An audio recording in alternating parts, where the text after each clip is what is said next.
When people say the president beat it, I'm not worried about it. What's your response?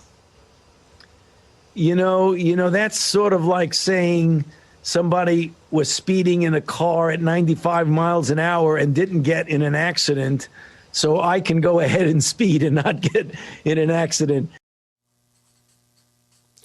Just a reminder, most coronavirus patients are not as fortunate as the president. From the round-trip helicopter service to the experimental treatment he received to the doctors he had around him.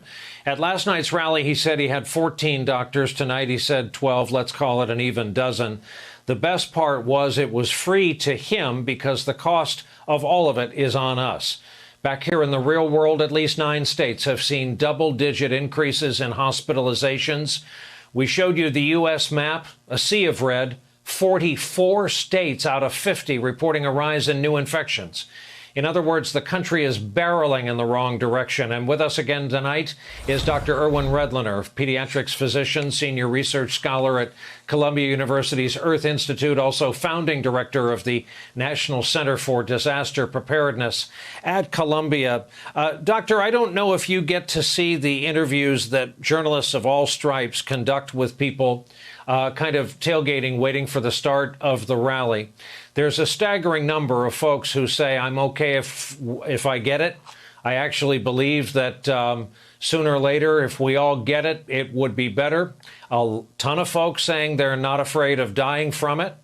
They're not afraid of dying for the cause. That is certainly new to our politics. People didn't talk like that at Jerry Ford rallies when you and I were younger. So how does a public health person like you counter an argument like that?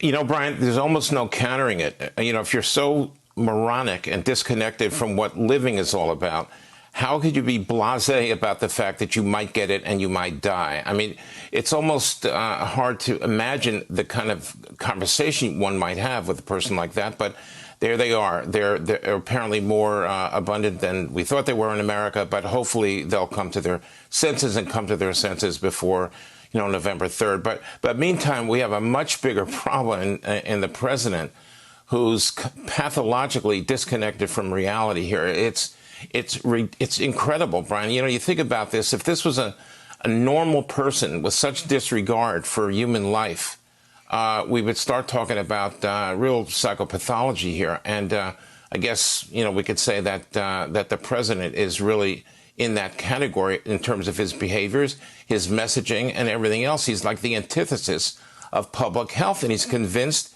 millions of Americans that he understands what's going on, which he doesn't really have a clue, obviously.